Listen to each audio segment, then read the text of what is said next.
Vamos ver aqui o que vai virar aqui. Eu coloquei meu 3G para ver se dá para... 3G não, a internet do celular, para ver se a gente consegue, tá? Mas agora tá voltando aí? Voltou? Vocês estão... Tá dando para escutar direitinho? Voltou, tá certinho. Aqui não voltou ainda não. A minha internet o prédio aqui tá tendo uma sobrecarga aqui. Aí eu tô usando do meu celular. Vamos torcer aqui para não dar problema também, tá? Mas meninos, vamos lá então, vamos voltar lá, vou para a gente caminhar. Deixa eu ver aqui para o encerramento aqui. Deixa eu aqui.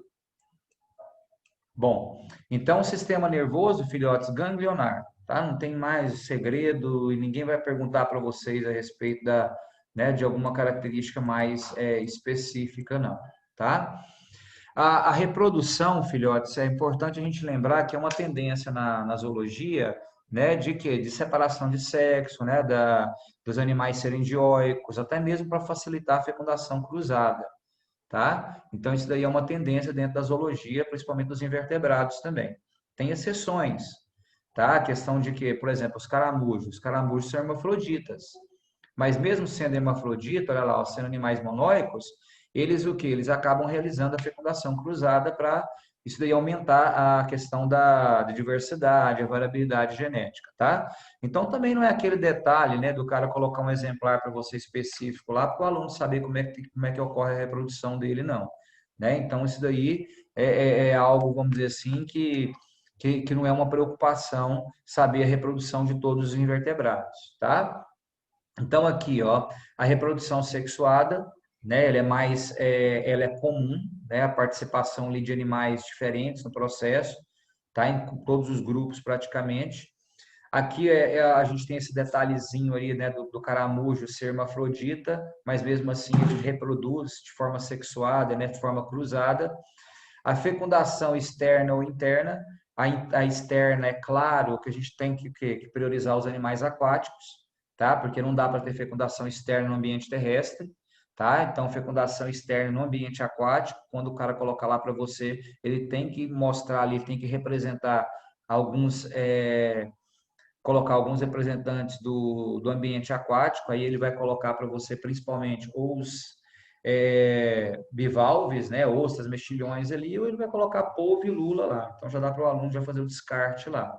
Desenvolvimento direto, a maioria deles, mas tem indireto também. Isso aqui é uma larva, ó, tá? A larva chamada de Veliger, tá? Que é uma larva muito comum aí nos moluscos, tá bom? É claro que não está presente em todo mundo, tá? Então, aqui no caso, um detalhe geral, vamos dizer assim, sobre a reprodução dos moluscos, tá? Então, a maioria, vamos colocar assim, a maioria são dioicos, com fecundação cruzada e desenvolvimento direto, tá? Então, isso daí que aparece para vocês. Eu vou utilizar daqui da...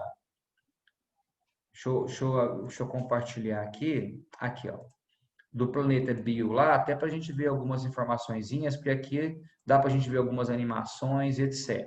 Tá?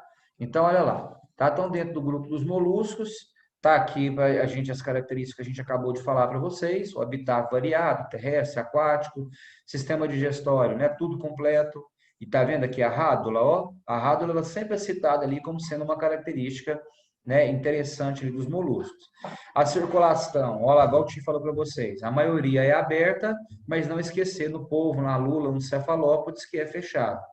A respiração, né? Quem é aquático, a respiração branquial, como nós já mostramos, e a terrestre, que ele coloca como pulmão, e eu acrescentei mais ainda para vocês a questão da respiração cutânea. Basta lembrar lá do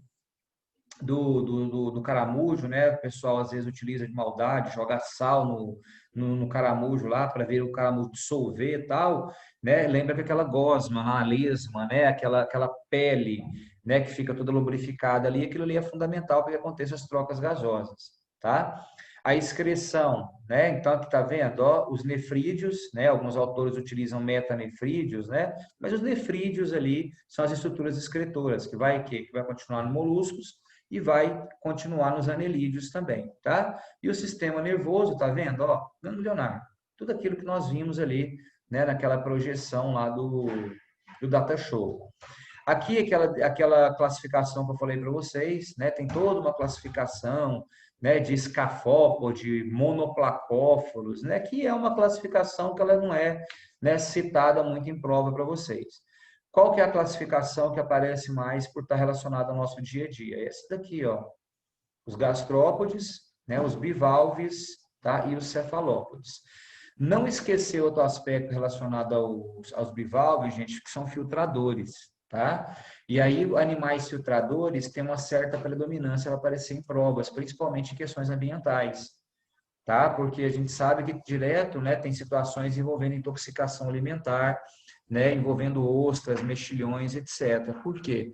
Porque se esses animais filtram, né, a água para retirar os nutrientes, então se esse local está contaminado, se esse ambiente está contaminado, e é muito comum, né, a gente perceber contaminação de esgoto aí nos oceanos, né, aí existe uma preocupação muito grande, então a vira e mexe acaba caindo em prova, né, a questão da contaminação do ambiente aquático, ou seja, da poluição aquática, que é uma das principais formas de poluição que vira e mexe aparece para vocês em provas, tá? Então, numa condição igual essa daqui, ó, os animais filtradores, eles retêm essas partículas que estão presentes na água, né? O cara pode estar falando, por exemplo, de partícula química, de alguma substância química, ó,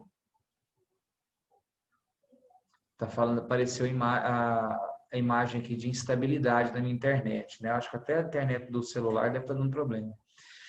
Então, queridos, tá? Então, fica atento a essa questão de filtradores para ostras e mexilhões, tá? Nessa questão de alimentação. Porque como eles retêm as partículas da água, então se tiver muita poluição, muito poluente na água, isso acaba ficando retido nos tecidos, né? E como esses animais, né, a forma de ingeri-los é praticamente in natura, né? Todo mundo já deve ter, né, quem conhece, quem já foi à praia aí, né, deve ter tido aquela curiosidade de pegar a ostra lá e colocar o limãozinho, o sal e comer aquilo ali cru com tudo, né? Tem gente que não gosta, eu, por exemplo, não como aquilo ali, mas tem muita gente que aprecia, né? E esse apreciar às vezes pode ter desvantagem, né? Que muitas pessoas às vezes acabam o quê? Acabam intoxicando, né? Tendo uma intoxicação alimentar, tendo a noite de flor ali, perdendo aí a viagem todinha. Por quê? Por causa de uma intoxicação, por causa de uma ostra que está contaminada. Então tem que tomar muito cuidado com esses alimentos que não passam por cozimento ou que não passam por nenhum processo ali, vamos dizer assim, de higienização, né? Então nesse caso é muito complicado a alimentação, tá? Então esse é um detalhe que a gente fala a respeito desses animais aí. Vou desaparecer aqui um pouquinho, tá? Para a gente apertar aqui e observar algumas informações. Aqui, ó, o corte interno de uma ostra, só para a gente observar, tá? Então, ou de uma ostra, não, perdão, de um caramujo, tá vendo? Mostrando todos os órgãos guardadinhos aqui, ó, né? O que caracteriza, na realidade, essa região chamada de massa visceral. Então, a concha, ó, protege a massa visceral, tá? Então, esse é aquele famoso o corte lá onde você divide o corpo do animal, tá vendo? Olha aqui, ó, de uma forma em geral, tá? Dividido em cabeça, massa visceral e pé, tá? Claro, ao aluno, o cara colocou um desenho para mim ali agora, eu tenho que identificar todos os órgãos ali? Claro que não, né, gente? Isso daí não é uma preocupação para Enem, tá? Ali, né, deixa eu ver o que ele coloca aqui, mostrando o funcionamento da rádula, tá vendo a rádula aqui embaixo, aqui, ó? Né? Tá parecendo uma esteira ali, né? Um dentículos ali raspando o alimento. Então, tá vendo que a rádula acaba sendo um referencialzinho lá, né? Acaba sendo um detalhe ali que pode aparecer para vocês em prova, né? E é só nesse grupo, tá? Que aparece ali a questão da rádula, tá? Então, a rádula ali como uma adaptação do sistema digestório. Lembrando que só está o quê? Só está em gastrópodes e nos cefalópodes. Tá? Nos animais bivalves, nas ostras, nos mexilhões, eles são filtradores, tá? Então, eles filtram ali os nutrientes e não precisa raspar esse alimento, não. Deixa eu ver aqui. Aqui é só para caracterizar, né, o pulmão, né, para falar daquele sistema respiratório, do sistema excretor, né, que coleta lá que a gente já mostrou para vocês. Os bivalves, né, como a questão dos animais que têm conchas articuladas, a importância deles é principalmente com relação à nossa alimentação, tá? Aqui, acho que ele vai mostrar o corte interno de um bivalve, né? Então, quer dizer, né? Todos esses órgãos aqui, ó, né? Boca, estômago, glândula digestiva, intestino, você tem que analisar todo mundo que come, né? A ostra crua lá, na realidade, você está comendo tudo isso daí. Você está comendo todo o sistema digestório, nervoso do animal ali, que fica naquela massazinha branca lá, tá? Deixa eu ver o que mais aqui que ele mostra. Ah, a formação da pérola, né? Que quantos e quantos exercícios, né? Já fez abordagem sobre a formação da pérola nas ostras, né? E aí sempre o professor fala, pessoal, a pérola, né? Ela é formada a partir do quê? A partir da deposição, né? De substâncias por uma camada chamada camada nacarada, né? Tá aqui a camada aqui, ó, que nada mais é do que a camada do manto. Então, olha lá para você ver o que é a formação da pérola na realidade. É uma partícula estranha. Quanto mais o quê? Quanto mais arredondada for essa partícula, né? Mais o quê? Mais arredondada, simétrica ali vai ser a pérola, teoricamente ela vai ter um valor maior. Então tem o que? A diferença entre a pérola negra, né, e a pérola clara. Isso daí é o quê? Dependendo da ostra.